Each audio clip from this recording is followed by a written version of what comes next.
Chair, I was over speaking to the airports about their needs and unfortunately couldn't be here at the beginning of the hearing. I did want to provide this small recognition of for your chairpersonship, chairwomanship, however one properly says that, chair. Just chair.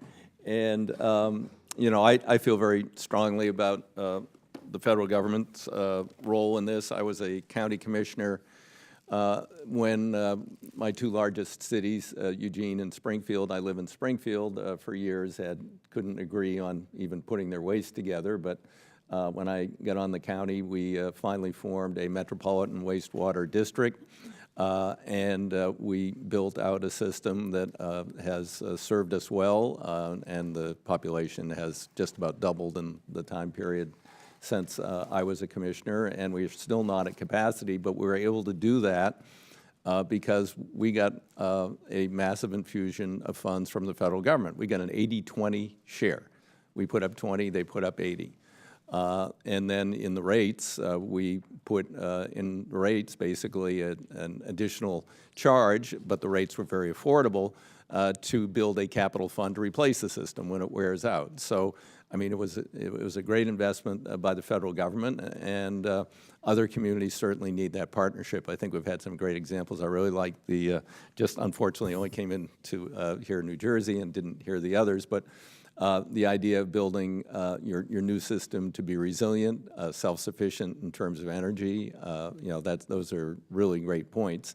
And the fact that you're able to do it without a rate increase is fairly astounding, given what's the interest rate on the SRF, do you know? It's less than 1%, and that makes the difference between go and no-go. Wow. Because the interest rate is so low, Yeah. spread it over 30 years, so we can do that without raising rates. Right. The conventional rate would be like 4.5% to 5%. We'd have to raise rates significantly in order to do the same thing. Right. When we had a select committee on privatization a few years ago, appointed by Chairman Schuster, at the beginning there was a lot of enthusiasm among some members on the idea that you know, these should be private-public partnerships, and by the end most members agreed that you know, it just wasn't going to work because of the costs and the expected rates of return that many of the P3s want.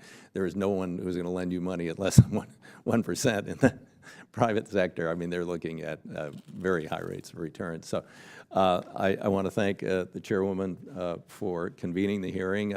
I want to look into some of the other issues that were raised about, you know, the examples of the right to water and those things, and hopefully we can not only reauthorize the SRF, but look at other ways that we can help communities that are very low income or disadvantaged in other ways to get what I think I would agree with the panel should be a right not to pollute with wastewater and a right to have clean, potable, and safe drinking water. So with that, Madam Chair, I thank you for holding this hearing.